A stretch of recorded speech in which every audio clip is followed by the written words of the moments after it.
or something, and this week they gave it to us, and it was awesome. But before I get into that, I want to warn you, I am going to go into spoilers. There's not much point in talking about Westworld Season 3, Episode 2 without spoilers. So if you haven't seen the episode yet, I highly recommend you do watch it, and then you come back to this video later. And if you're interested in seeing more videos like this, please subscribe to the channel, because I'm going to be doing weekly reviews of episodes as they come out, and I don't want you to miss that. So please subscribe, and if it costs you nothing, please give the video a like while you're at it. So without further ado, this week's episode of Westworld was awesome. I was pretty surprised, because when it started, I was kind of thinking, okay, this is just a filler episode. They're just kind of setting up Maeve's plot line, and it's just going to be Maeve this episode, and I kind of want to get back to Dolores and Caleb. But lo and behold, this episode was really great, and I think the things that made it great for me were the twists. Now, I think that you could definitely see these twists coming if you're smart, but I thought the execution of them was just excellent. So if you haven't seen the episode yet, there's a scene where Maeve finds out that Sizemore didn't actually die as we thought he did in Season 2, where he was shot multiple times, staying behind to save the androids. And he shows up again here, and I was like, oh, this is stupid. Nobody ever dies in Westworld. What is with this show? But it was only to deliver on a better twist, because as she hangs out with him in Gore World, and then he tells her, I've got a plan to get you back to your daughter in the forge, I forget what it's called. He takes her to this underground basement lair from Season 2. I'm going to get all the terminology wrong. Just deal with it. You can tell me what the actual terminology is in the comments if you want to waste your time doing that. I probably won't get it right next video either.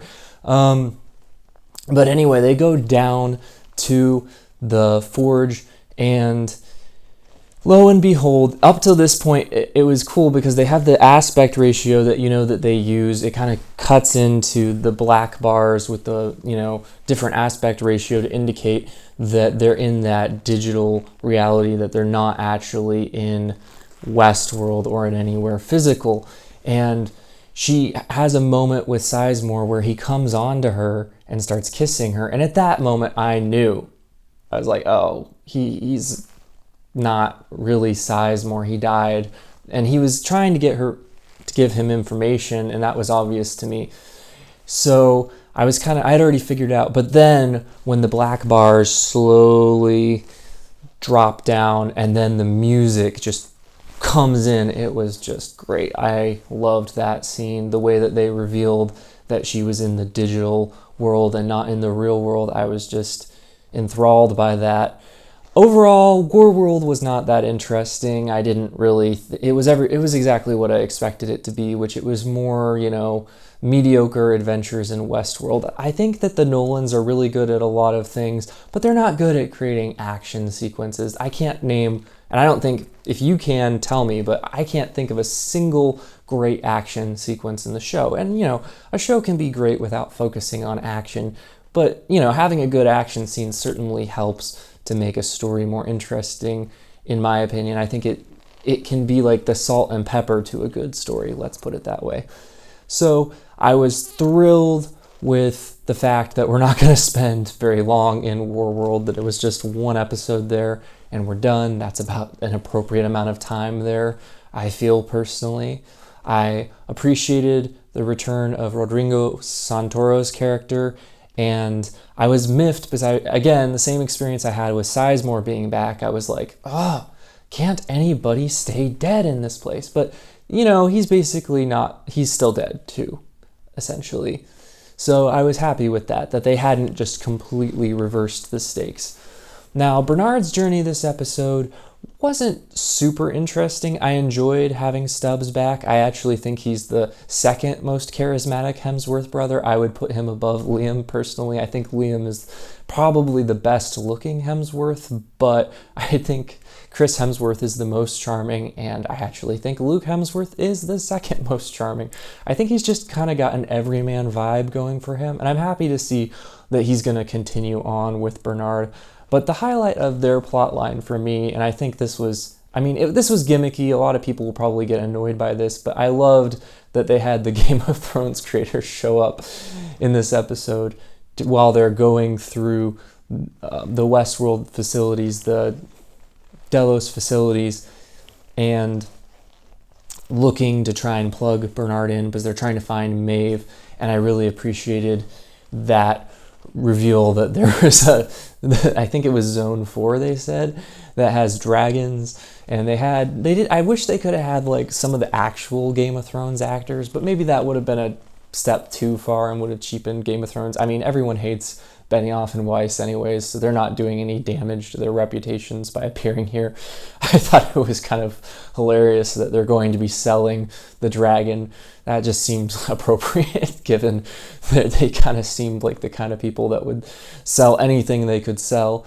And, I thought the dragon looked pretty good. I mean, obviously, I think they were using leftover visuals and just kind of superimposing it there, but it looked good, and it was a cool concept.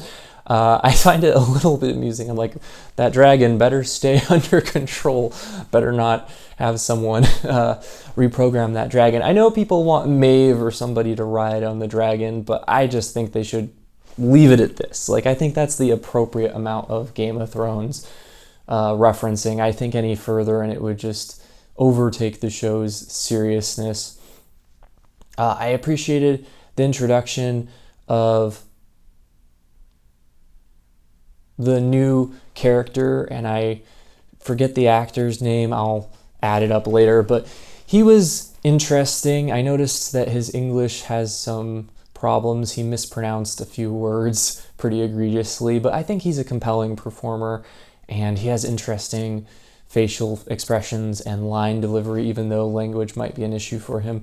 And I felt like it was cool how he's just completely in control of the situation. And Maeve, this happens to her a lot, but it was good to see her put flat on her back, because I was worried when I saw the trailers for this week's episode that she was just going to be the Deus Ex Machina Maeve that she was sometimes in season 2. So those are my quick thoughts on this episode, but what did you think? Did you like the twist? Did you think that having the Game of Thrones inclusions was too much, or did you think that was an appropriate level? Do you think Maeve needs to ride a dragon? Let me know in the comments section, and if you're enjoying what I'm doing here, please subscribe to the channel so you can see more videos on a weekly basis. That's my review of Westworld Season 3, Episode 2.